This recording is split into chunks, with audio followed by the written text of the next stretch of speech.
Me and my friend, we was walking, and we just walking our regular way, and we had hoodies and stuff on, but we didn't look suspicious or nothing. What do you mean by looking suspicious? They use that same excuse. He pulled in his pocket, he pulled something out just to shoot you.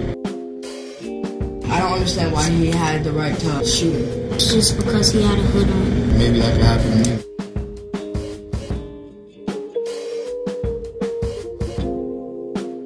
Black people need to stand together as a whole, not just when something happens, like someone gets killed or someone gets hurt, just every day. It's just how they depict black men. They zero in on one race and think that race is bad. But they won't stop to give you a survey and see how smart you are. They're gonna frisk you, put you on the floor, and throw handcuffs on you.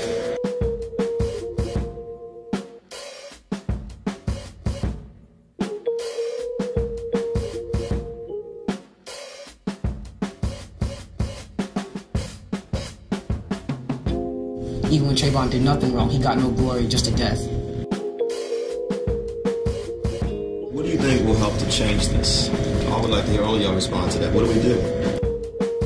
Let's start from the top. Rolling. 3, 2, 1. I'm Isaiah Hardy, I'm 17 years old, and I'm from Queens, New York. I'm Kyle James Miller, I'm 13 years old, and I'm from Brooklyn, New York. I'm Zidon Wilson, 13 years old, from Brooklyn, New York. I'm Jose Melendez, I'm 14, and I'm from Brooklyn, New York. I'm Amanda Perkins, 9, from Brooklyn, New York. I'm Elijah Hardy, 13 years old, and from Queens, New York.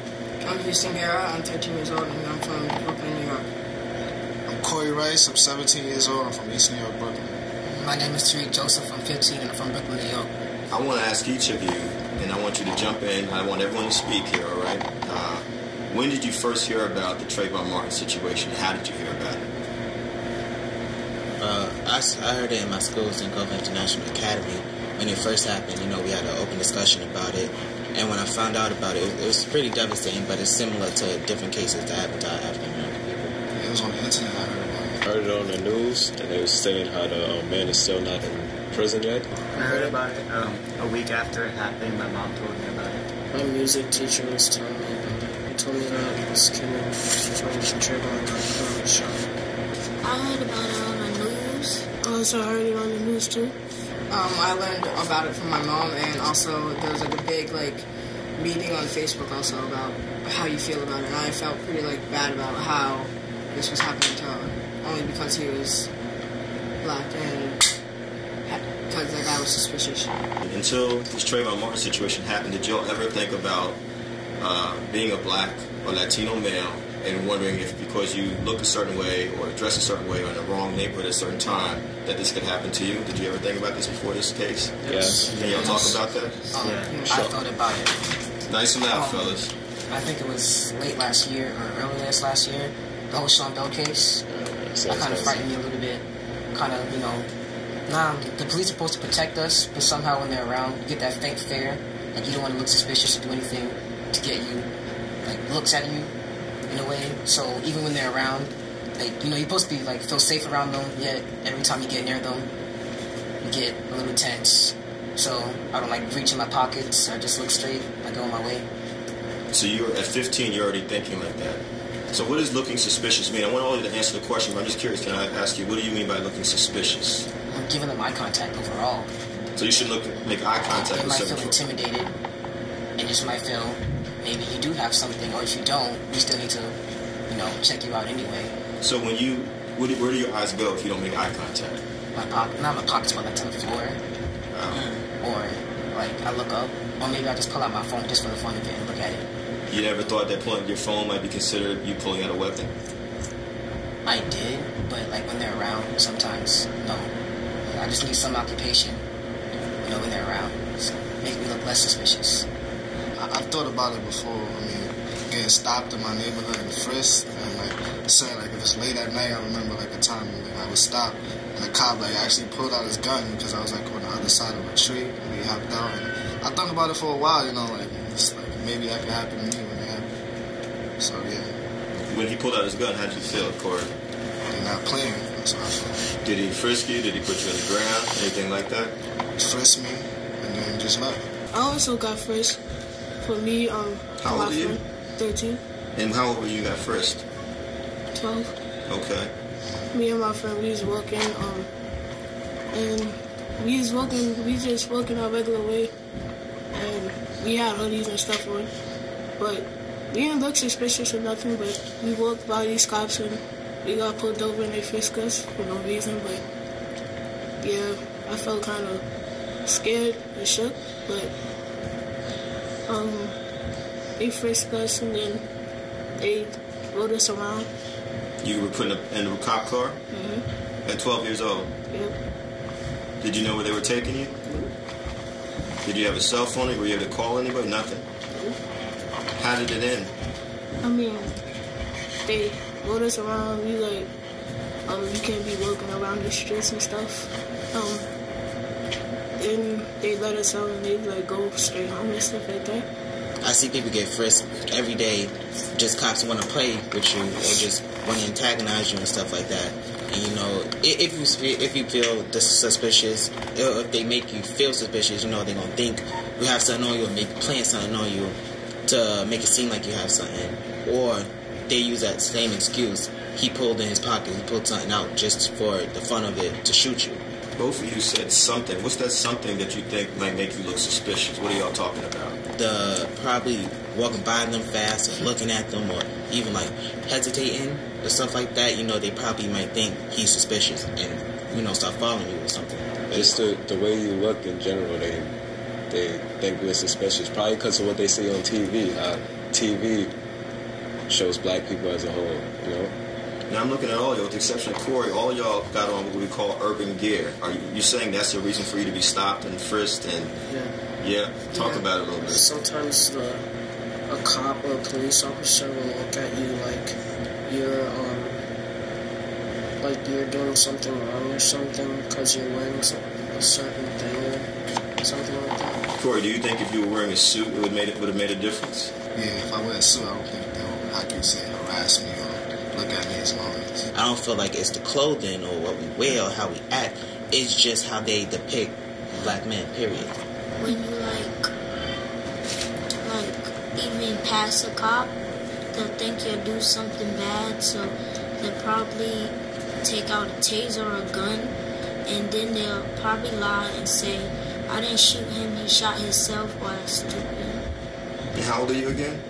9, turning 10. Turning 10. And so, why do you know all this at 9 years old? When did you start thinking about all this stuff and hearing about this stuff so early? When I was watching the news and documents came up about people getting shot. How does it make you feel as a little boy hearing this kind of stuff and seeing people like you happening it too? Mad. What do you think will help to change this? I want all of you to respond. How do we change this situation? Because we know in New York City in 2011, 683,000 young people were stopped and frisked. The vast majority were black and Latino males. Do y'all realize that? How do we change this? I would like to hear all of y'all respond to that. What do we do? And what do you want adults to do? And what can y'all do? Maybe send a letter to the president saying, can he tell cops to only be on parole when something bad is happening? You mean on patrol? So I knew what you meant. Be on patrol when something bad is happening? And what else?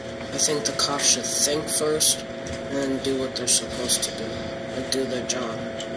Because some of them will just, take out their weapon and start doing stuff.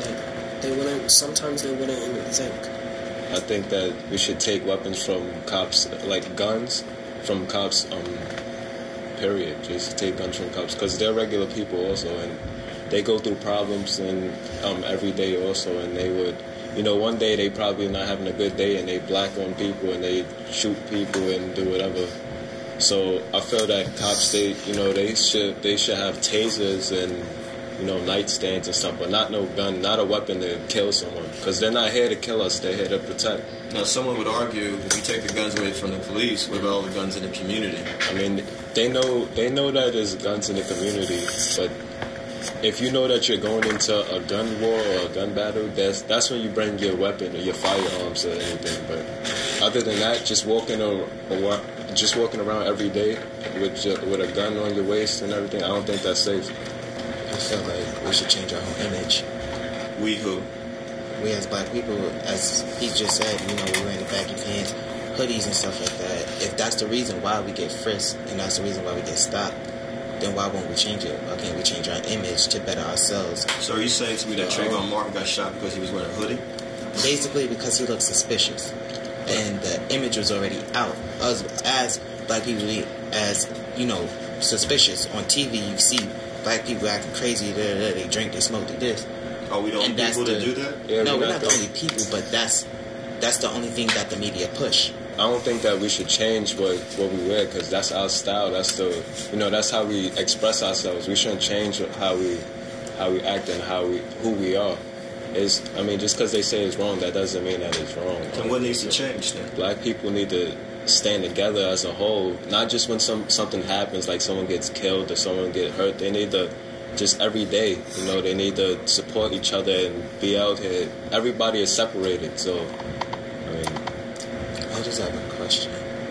If you wouldn't change the way, your clothing, your image, and just if you were changing, you wouldn't get frisked, that's a good thing. But if you still continue to do it and you get frisked, you keep on getting stopped, why would you not change it?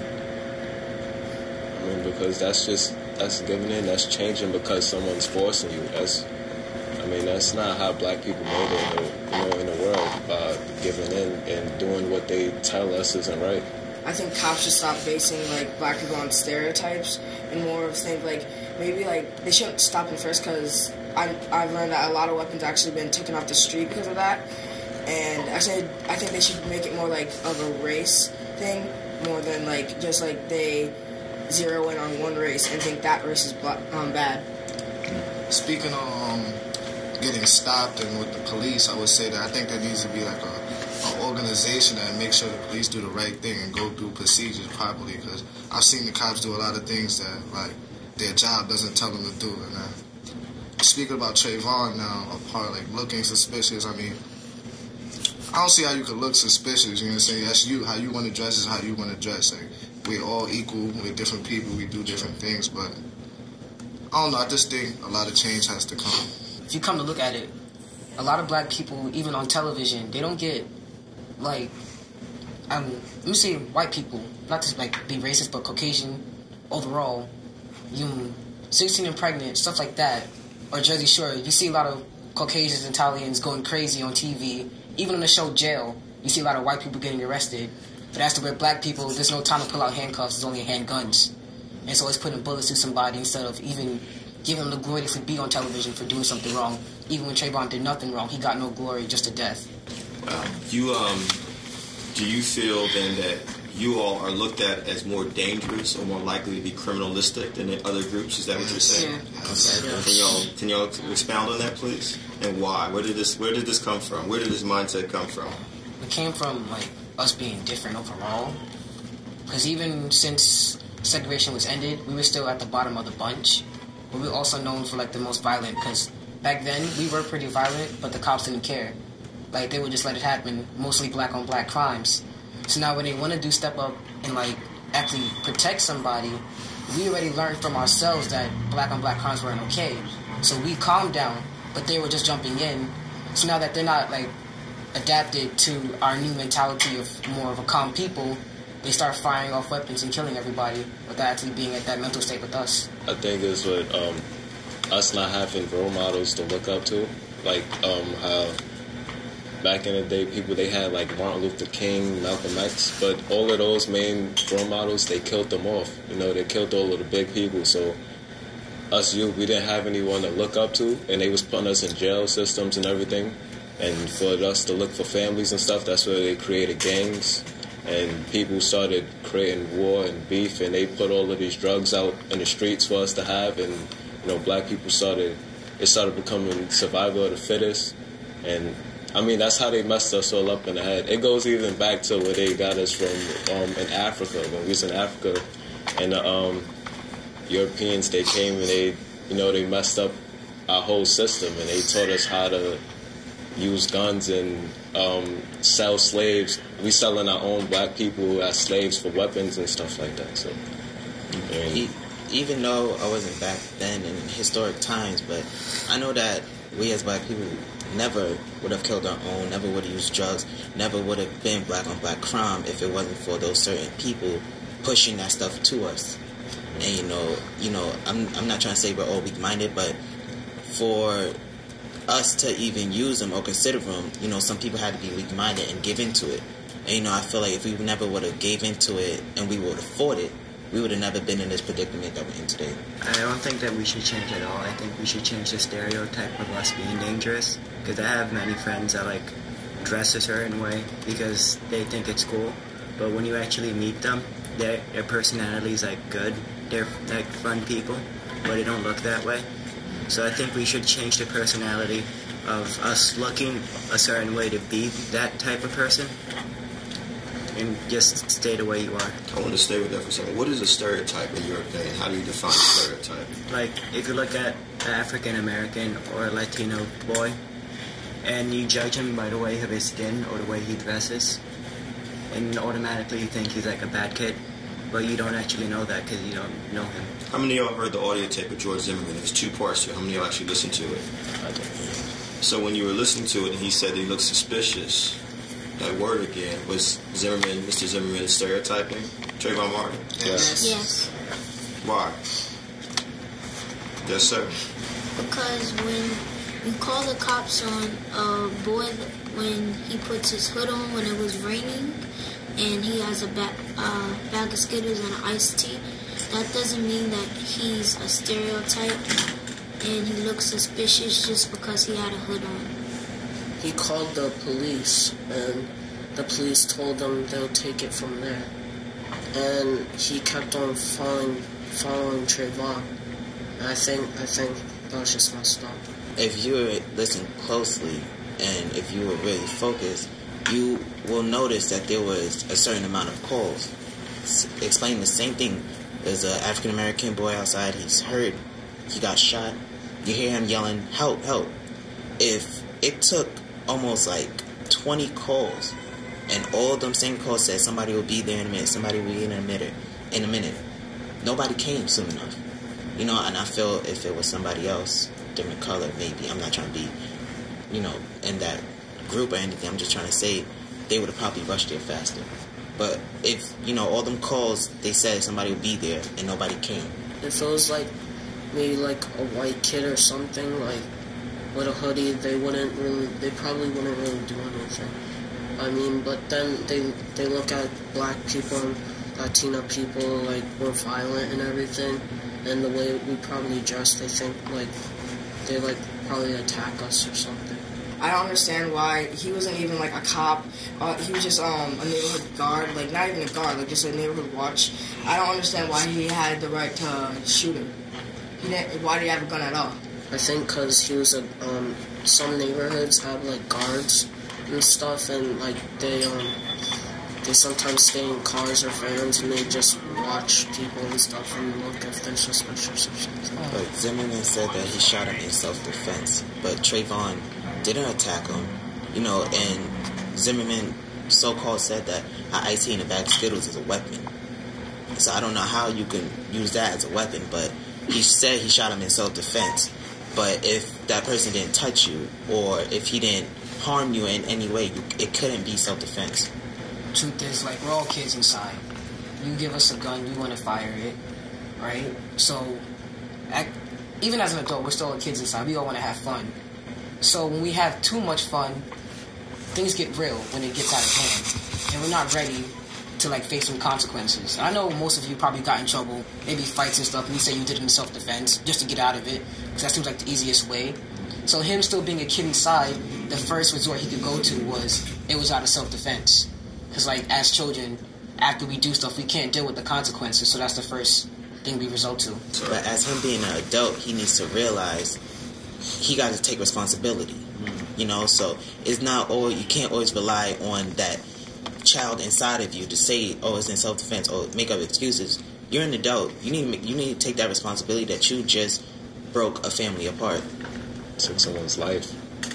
took someone's life. How do y'all feel that George Zimmerman has still not been arrested? I honestly think that if you could arrest a black male for having a bag of drugs on him or something small and minor, then why can't you arrest a Caucasian male for ending someone else's life?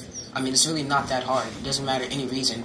He should face trial, at least be incarcerated for at least a week before they can put him even, like, in a courtroom instead of just letting him walk the street so easily. But yet, if you have a black male who is just walking down the street and you want to frisk him and you think there's something on him, you can put him in the back of a cop car and make your merry way. If a black male was supposed to kill innocent white person, male, female, children, whatever it is, he would have probably got life. You know, he would have been locked up immediately. It would have been cop cars surrounded.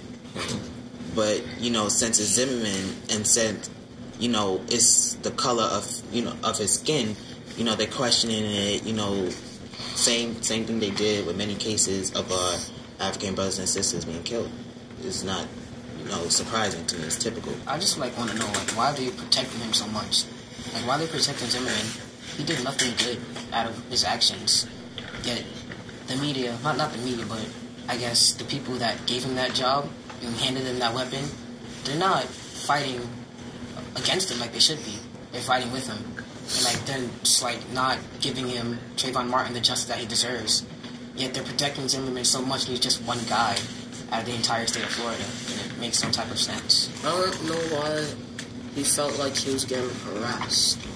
Like, I don't know why. Like, all he was doing was walking with Skittles in his pocket, and he was gonna bring it to his family. I don't know why he felt harassed. Why couldn't he just stop him and probably see who he is, talk to him? You know, why try to go through the violence route and, you know, not trying to peacefully talk it out or tell him, yo, he's late, you know, you're not supposed to go through here this time of night, you know, instead of shooting him.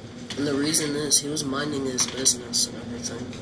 Like, he was all cool. I mean, he wasn't gangbanging or anything or throwing up anything. Like, he was just going back to his house. How do y'all feel that they've tried to say, they brought out stuff, the police leaked, you know, he was suspended from school, he had gotten in trouble for writing graffiti, they so-called found a burglary tool somewhere near his locker or something like that, or his bag. That doesn't mean anything. I bet, sorry. It's like, you can see a criminal walking home, and he looks like a criminal, but you shooting him and then finding evidence, like, if he was never dead, you would never found anything. Yeah. So finding evidence after he's dead shouldn't even, like, be necessary or legit. It's basically was traps, you know, graffiti, burglary.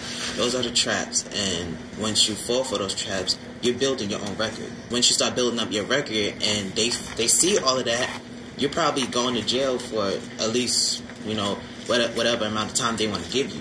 So all I'm trying to say was those was traps, and I felt like that was his record right there, you know. But I don't know if he would have did it or not.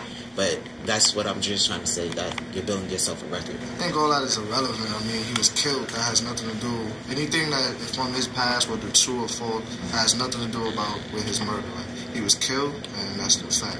And just for the record, he was an AD student. He had never gotten arrested. There was no proof of any kind of incarceration, no trouble at all when he was alive. You said something I want to pick up on. I want each of you to kind of look into the camera, and what would you want to say first, that camera right ahead, to your peers, Black and Latino males who are in your age range, you know, about what do we do? What do you think about, right? All I just want to say is that, you know, us today as the new generation, I just want to say we got to pick up for what our forefathers left us and then take it forth from there. You know, create a future for our next children and their children's children so that, you know, this race will never die. You know, we would still be around. We would still come and we will rise up. That's just what I want to say to my peers and to fellow people. You got to say something. Man. Let's look into the camera, sir. All right. Like what he was saying, you know, I feel that black people should come together as a whole. You know, we need some leaders to stand up for us, because, you know. Why can't you be a leader? I mean, I can be a leader also. I can be a leader also. You know, this is a good start right here. We starting right here, but we need black people all over the country, all over the world to come together as a whole and, you know, stand together, not just for when someone dies or when something bad, tragic happens to anyone, just in general, every day we need. Let me ask you a quick question. Yeah. A lot of people said we're all emotional about Trayvon Martin, but how come we're not emotional like this when it's black on black or black on Latino or Latino on Latino, Latino on black violence? Yeah. How do you feel about that? Well, let's do some joking. Okay, I Jumped out of his seat. the reason why they did that was because it's more, those crimes are more like, I don't think there's like really that much of a race thing going on there or like stereotypes going on there because they're the same race, and if they're not really like they're not like judging each other because they're the same, so you can't judge yourself. Like it's basically judging yourself. People don't do that. So the reason this is so is because this guy, what's his name again? Zimmerman? George Zimmerman. Yeah, George Zimmerman judged Trayvon because he was black and because he had a hood on. He thought black people are dangerous. I don't want them in my neighborhood, so I'm gonna take things on. Try to be a hero, take things into my own hands. But nothing really was wrong until he was dead. It's like sound like the same thing with the N-word. It's kind of okay if we say it, but hearing like a Caucasian male say it, we kind of feel disrespected. Yes. Because when we say it, it's not okay in a way, but still it is. Because we're joking, but when they say it, we take it as an insult because 99% of the time it is. Why is it okay when we say it? Because like we don't even use the ER after it now. It's somewhat like an AH thing because we don't even like that term with the ER after it because we just feel it's just disgusting. It's gross. We don't want that in our vocabulary. Mm-hmm. So we alter it to where it's comfortable between us and our like social circle. It turns something hurtful into something, joy. Yeah, and the whole black on black crime thing, it's not race crime. It has reason. Like, we don't fight each other because we don't like each other's skin color. We fight each other because we have reason. Maybe we don't like each other, even when we kids. You stole from me, I didn't like what you did, or you messed with me at the park, you bullied me, or did something like that. But it's not as where, I'm pretty sure Trayvon Martin did not know Zimmerman, and Zimmerman shot him. But we know the people that we fight with in our groups. Does that make it right? In a way, it makes it better than what Zimmerman did. Because so when a black or Latino person kills someone in their own community, that's better than what Zimmerman did? No, it's not better. It's not good at all. I have something to say about that. It's because also with that stuff don't get airtime on the, they don't show black on black crimes on the news because the media, they want things like this to happen. All this is meant to happen. Black on blacks, it's just like it's going to keep going forever because if like me and you is having a rivalry and you kill one of my friends, I'm not going to just sit there and just let you, I'm not going to sit there and be, we're going to have a funeral, I'm going to be weeping about it, but we're going to come back after you and then we're going to try to kill one of you or one of your friends, and then one of y'all die, something like that, and then you're going to come back, and that's just how it keep going. They just keep going back and forth, and, generations pass down, more people join into it, and that's how they keep black people down as a whole, To go back to what he was saying with the N-word, I don't think black people should say it, period, because, the white people said it because it was offensive to us. They wanted us to get mad and fight each other because, fight them and fight back and stuff, but we shouldn't say the N-word, period. That's my whole point. The black on black crime, it would have never been black on black crime if they would have never got into our heads the way that they did. They would have never put that image of, he's going to do this, so you need to kill him, not kill us. That's what they tried to do. They tried to turn us against each other instead of turning us against them, the real people who was coming in and attacking us, killing our women, children, men, and stuff like that. So, speaking on the black on black crime, it would have never been that if we would have never been, given that image. And just to go back on the N-word, I still feel it's not a good thing to say because, that was something that Europeans did to, make us feel some type of certain way, make our low self-esteem low or stuff like that. But it didn't, And the N-word, even if I say it to him joking around, it's still offensive even if you're in a playful mode because of the history behind it. So, sorry to cut you off. I think the meaning behind the word today and how the kids use it is what we learn from the TV. Like you see a hip hop song, it's good. Yeah, that's what I was gonna say. You know what I'm saying? So I feel the word has changed in our, like we say, thinking. Like we feel, yeah, that's my end. You understand what I'm saying? That's how we use it. But back, like I say, 40, 50 years ago, it's a different meaning for the word, and that's all that's like people are focusing on. It's like we think it's something that's different, and it's different. Like different people have different meanings for the word. That's just how it's going. That's how it's going. Why not call each other brother or sister? Is it corny to y'all? It sound. You do that? Okay. Yeah, I mean, yeah, you could say it sounds corny. It don't. Okay. It don't. Fair enough. Yeah, it don't. It doesn't flow. Generation? Yeah, it doesn't flow as good as the N-word flows. But the N-word just flows. Yeah, I mean, it just flows because we so used to it. Like what he said with hip hop. That's why we use it now with the media. What they show. That's the only thing they put on TV for us to watch.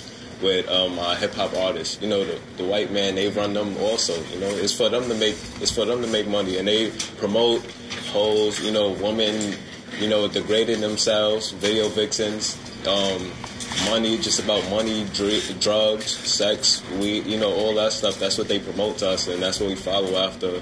They show guns, they show all of that, and those are our idols. Those are people we listen to every day, and they use the N-word all the time. Are y'all saying that the mass media culture affected the way George Zimmerman viewed Trayvon Martin, but also affects the way we view ourselves? Yes, because of how, you know, they need something that sells.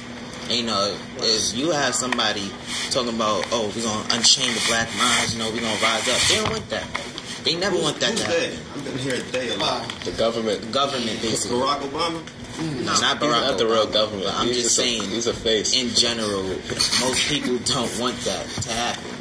Okay, I'm just asking. That's why they send those stuff out, because they need us to listen to it. We could like fix this problem pretty easily. How so? It's really not that hard. It's just we need to have these cops and the government lower their expectations of a violent person. Just lower the bar, because everybody is definitely not who they seem. Nobody wants to like be that criminal. We see also the jail mentality on TV as well. We don't want that. We might look. What do you want? What do you want to do with your life? Honestly, I work in a law firm right now. And how old are you? I'm 15. I'm an internship. That's what I wanted when I was a kid, and I actually went for that. I didn't see it on TV that much, but I watched Law and Order a lot. I saw that whole trial thing going back and forth. It's like a debate like this. I actually wanted that debate. I wanted to get my voice out there, and I did it. And like, I wasn't that kind of go outside to the park kid. I didn't do that much. I was more that stay home and play the game type of teenager, because like I knew outside was pretty dangerous, and the cops didn't make it any safer. So they actually lowered the bar of what you call a violent or suspicious person. It would be like 10 times easier to depict who's bad and who's not. I'm known by the company I keep. So that way I knew like I had to make good company, so I stay inside. I'm more like any social, I could say. Like I'm inside all the time. Because I know like if a cop sees me with a bad group of people, then we're all going down together. Because one too many black people in one place is going to look suspicious no matter how you look at it. Because of the way the society is? Yes. So basically you're saying... Wait, I want to get the old man to say something. How do you feel, sir, sitting here, listening to all of this? I feel like if George Zimmerman can get away with it, then let's see how it goes with many other criminals. Black, white, Latino, anything, Chinese, Spanish. Then let's see if we can pass it by when George Zimmerman can get away with it. What do you think should happen to George Zimmerman? I think they should have people watch him. Do y'all know about other cases like Marley Graham in the Bronx? Have y'all heard about that? Or Mr. Chamberlain Sr. up in Westchester? You heard about that? 68-year-old man who was a Marine? Who was killed last November? No, nothing happens. There's a lot. Y'all have heard of Emmett Till? Yes. Y'all heard of the Scottsboro Boys? Yes, I heard of him. Oscar Grant? Yes. Sean Bell? Yes. Amadou Diallo? Yes. Now you see, this is covering about 80 years. And if we go back 100 years, what was going on with trees in this country? What was it called? What was it called? So what are we going to do to make this thing change? I think we should protest and have more rallies and keep the cops from thinking that black people is like on drugs or something, or drug dealers, or being in the gang. Just stop letting them think like that.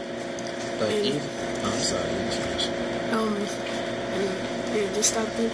But even if we do more rallies, more protests, you know, we're not going to always have that 110% of everybody fully committed to that one goal. Because people forget. That's why they do these things. Because I know people forget. They march and rally for a good week or two or whatever, and then after that, it's like it went right out their mind. To step up and teach, really. Like, we need somebody to teach us what's right, because a lot of people don't know the difference between right and wrong.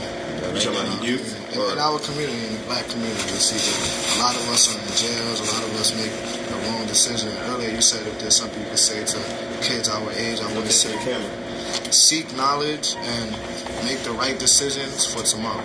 But even if we, I don't think we could get teachers to teach us if their minds aren't right. You know, the reason why we don't have teachers today to teach the youth is because of how badly they're affected by society. So I'm saying before we get ahead of ourselves and make plans, we got to realize that it's just not going to take, amount of 10 people to do one thing. We have to get everybody committed to that one goal. So I feel like in order to change it, in order to change our image, ourselves, period, we have to get everybody on the same boat. Well, we got to start somewhere, so I say let's start now. Well, I asked a question, how are we going to get everybody to be involved with that? Say it louder. How are we going to get everybody to be involved with that? I'm basically saying we could start us 9 right now. Mm-hmm. We could think of something. We could go out. We could say some things. They see the youth wanted to make a change. They want to make a change. I feel like if we make a positive image in different various countries and stuff like that, then then we could get people on board, because there's something out there besides negative and negative. Once you put positive in there, it's going to change. We could all reach out to someone, anyone, and we could just talk about how we feel. So use your voice, speak up. Yeah, speak up. Can you go say something into the camera as well? I think we should try to get our voice out there instead of trying to protest, because that might cause other stuff that we might not want to happen. Like what? Like if we try to protest the Wall Street thing, a lot of people might take it into their own hands and grow it out there. But if we get our voice out there and convince other people what we want to happen, they're gonna go along with it and convince more of their friends. And then from there, we could build on that. I think we could move on and we could talk to the government and everything and how we feel about it. Because I bet there's so many people that feel horrible about Trayvon. So it's saying start a movement. Let's keep going around. I want to go this way. Go ahead. I just want to know why are Caucasians so afraid of us? As a black people, we really aren't that violent if you come to think about it. Because ever since slave time, they came in here, they beat us, they killed us. We never struck back. We struck back in a violent way, but not as severe. Because they killed hundreds, maybe even thousands, maybe billions of us.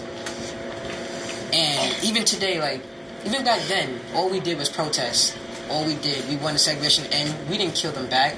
All we did was hold up picket signs and stand outside of a big government building. And we're still doing that as of today. And I think they're so afraid of us that since we haven't struck back over those thousands and thousands of years, what if we do it right now? What if we do it tomorrow? Because they've been killing us ever since, I guess, our existence. Or since, time and stuff started to matter. America was created. Yeah. They, the Caucasian people overall, which is very violent. The whole European thing, they came to America and started killing people. Killing was all they knew. So now that we're free, they give us that freedom. They think that they had that freedom. They're afraid that we might do it to them. So now they have to kill us before we kill them. But yet we never struck back. All we did was protest. So now it's like a dog-eat-dog world, but the small dog's not fighting back.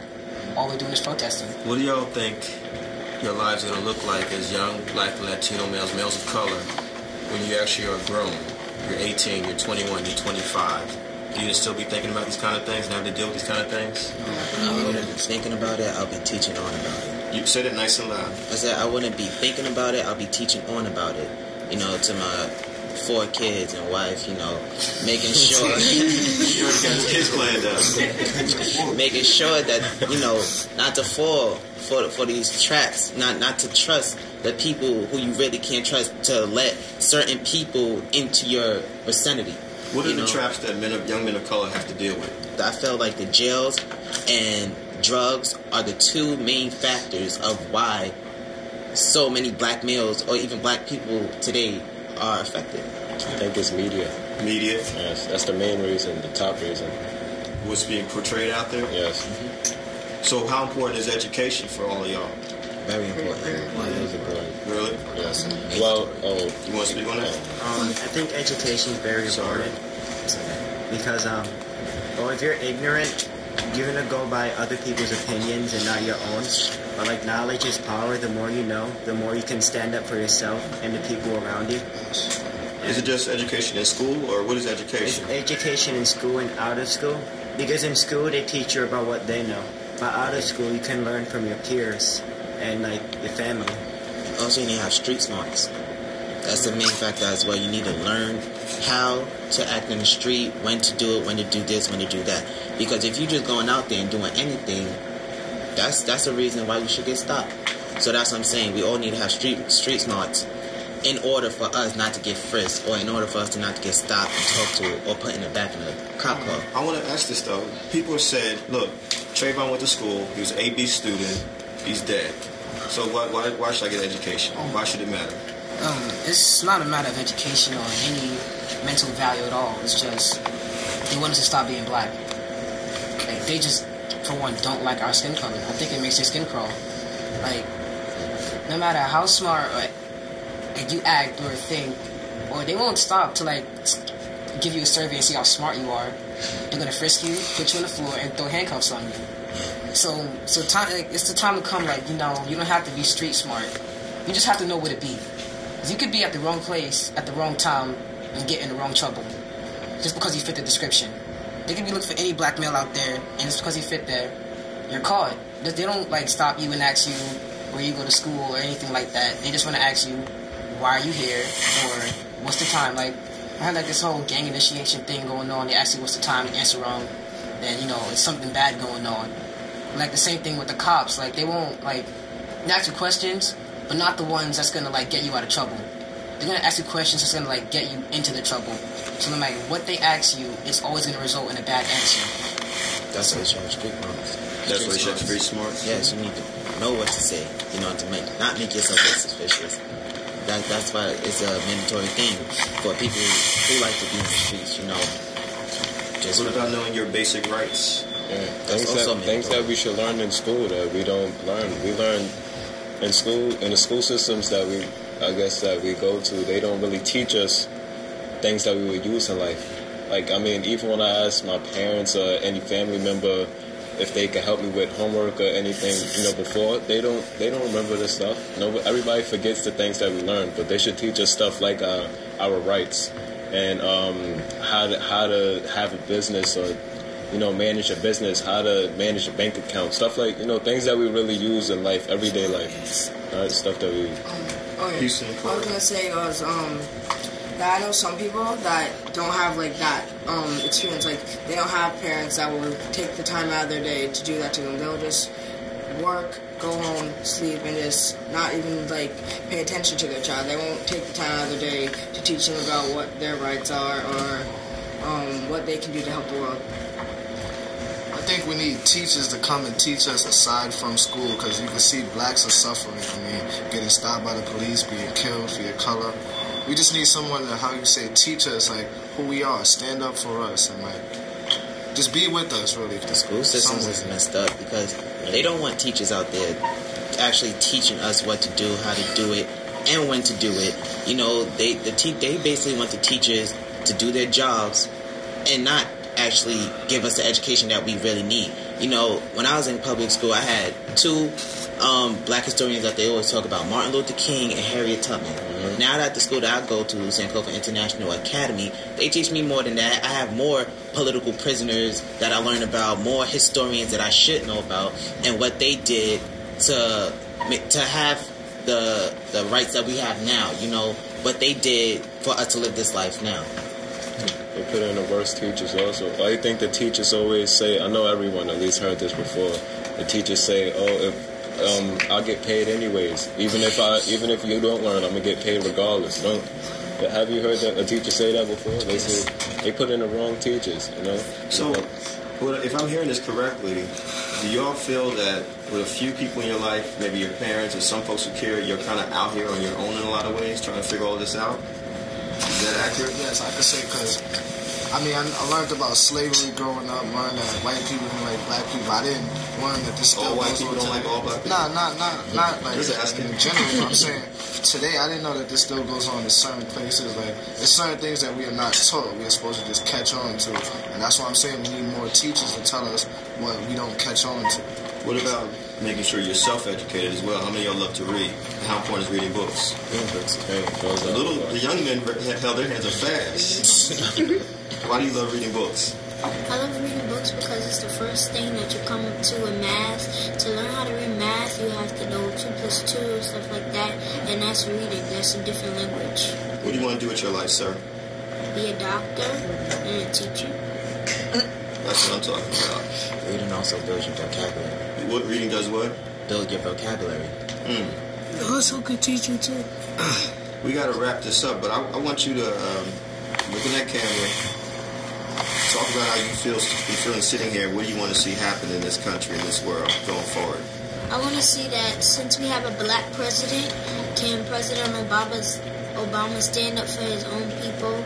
Can he go around the world, see different cases, and bring us as black kids with him, so we can build a better life and have different people around the world see us and see what we're going through inside of America.